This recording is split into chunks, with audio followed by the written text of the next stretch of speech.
Não, tranquilo, lockdown, decreto 8.445 em plena vigência, regulamentando o outro decreto 8.147. Ainda tivemos a confusão da ação de descumprimento de preceito fundamental número 701, que liberou aí as igrejas, né? Contestada até pelos próprios religiosos, né? A Igreja Católica se colocou ao contrário, né?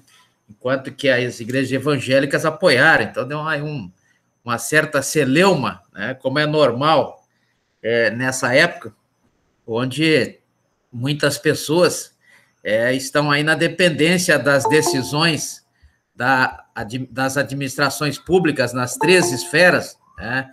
E, para completar, o STF ainda colocou um temperinho nisso, ao julgar aí a DIN 6341 e também a DPF 672, né, que liberou os estados e os municípios para que possam cuidar aí das medidas restritivas. Então, fica esse conflito entre a administração pública federal e as administrações públicas estaduais e municipais, né?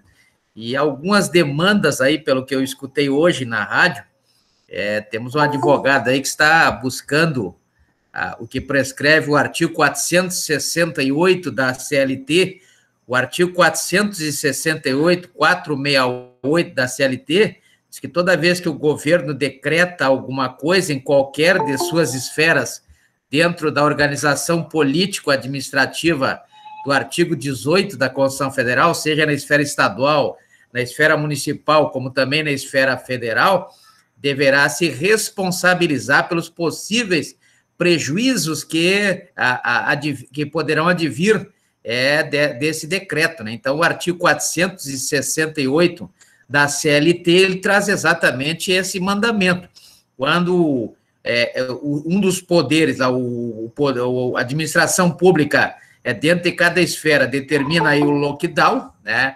Traz prejuízos, deverá, então, buscar esses prejuízos, a não ser naqueles casos de força maior, né? Caso fortuito, previsto no artigo 393 da Lei 10.406 de 2002, ou mesmo no próprio artigo 501 lá da CLT, traz aí a questão que isenta essa indenização, esse pagamento, né? No mais, é o que vale o artigo 468, e o artigo 468 traz exatamente essa problemática, né? Assim como também o artigo 268 do Código Penal traz a possibilidade até de prisão em flagrante, pelo que prescreve o artigo 301 do Código de Processo Penal, daqueles que andarem na rua aí colocando os outros em perigo, né? Então, cuidado aí com esse fato de andar na rua aí fazendo festas, porque pode ser enquadrado aí no artigo 268 do Código Penal e também pode ser até preso em flagrante aí nos termos do artigo 301 do Código de Processo Penal, e não precisa ser a polícia para prender, qualquer pessoa poderá prender alguém numa situação dessas de flagrância, né? Então, é interessante esse artigo 268 do Código Penal, né? Bom, então, continuando aqui com o nosso bate-papo sobre direito administrativo, alguém quer falar alguma coisa, quer colocar alguma coisa, alguém quer falar, complementar alguma coisa, né? Estou vendo aí que o final de semana foi longo, né? O final de semana foi um final de semana que realmente trouxe aí vários dias sem que pudéssemos estar juntos, mas chegou aí, né? Chegou a nossa aula, então vamos continuar aí com o nosso bate-papo hoje vamos continuar falando sobre os poderes administrativos. Já falamos sobre os atos administrativos, hoje nós falaremos sobre os poderes administrativos, mas sem antes sempre fazer aquela praxe, né? Que é realmente recordar um pouquinho daquilo que nós já vimos, para que os senhores possam ter aí o foco na matéria, na disciplina, né? Então, para entendermos o direito administrativo, a nossa primeira mentalização, a nossa primeira preocupação foi exatamente a questão do próprio direito. O que é o direito? O direito como um conjunto de regras que é imposto à sociedade pela própria sociedade. Então, um conjunto de regras imposto à sociedade pela própria sociedade. Então, o direito, na verdade, tem que ter essa mentalização. E muito mais ainda o direito administrativo, porque, na verdade, a administração pública ela é ampla, né? Ela absorve aí os três poderes que tem que trabalharem aí de forma independente e harmônica, conforme prevê o artigo 2º da Constituição Federal. Logicamente que o nosso direito administrativo ele está aí quase que voltado predominantemente para o poder executivo. Também estudamos o poder legislativo, também estudamos o poder judiciário, mas o nosso foco é exatamente a administração pública.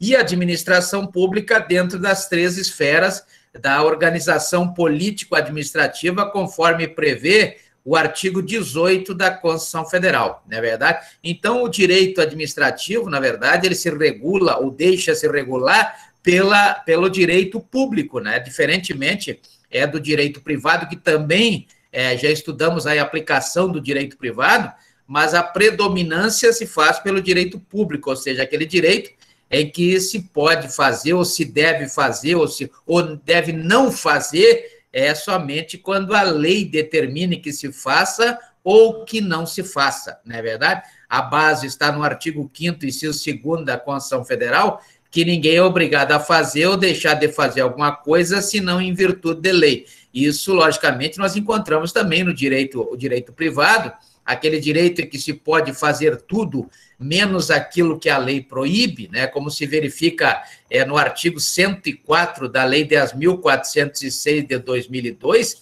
Então, veja que nós temos aí os atos da administração que são regulados aí pelo direito administrativo, contratos de locação, lá da Lei 8.245, contratos de compra e venda, do artigo 481 da Lei 10.406 de 2002, né? Esses contratos são contratos em que a administração pública está numa relação horizontal, né? Uma relação de paridade, de igualdade com a outra parte. Já nos atos administrativos, como nós vimos, predomina o direito público, onde a administração pública se coloca numa relação vertical, em que ela poderá ir, inclusive, como prevê também o artigo 124, lá da Lei 14.133, a Lei 14.133 é a nova lei de licitações. Então, já vou começar pedindo aos senhores que deem uma olhada aí no artigo 28, né, que alterou algumas modalidades de licitação, e nós vamos estudar cada modalidade dessa. Também lá no artigo 124, nós temos o contrato administrativo. O contrato administrativo, isso vai aparecer também lá no artigo 128, por exemplo, né, que a administração pública poderá alterar unilateralmente os contratos, e quando ela faz isso, ela faz exatamente com um ato administrativo baseado no direito público, né, e no ato de império. No ato de império, por quê? Porque ela estará aí contratando com alguém que vai servir à sociedade, não à própria administração, como acontece nos atos da administração. E tudo isso também já vimos que existe aí, predominantemente, a imperatividade de um princípio, que é o princípio que norteia os atos da administração pública e também os poderes administrativos, que é o princípio da supremacia do interesse público, ou seja, o interesse público sempre deverá prevalecer sobre o interesse privado. Então, o interesse público deverá sempre prevalecer sobre o interesse privado. E, a partir daí, nós temos o papel da administração pública, né? A função da administração pública perante a sociedade, a responsabilidade da administração pública quando realizar ações no sentido de proporcionar o bem-estar à sociedade,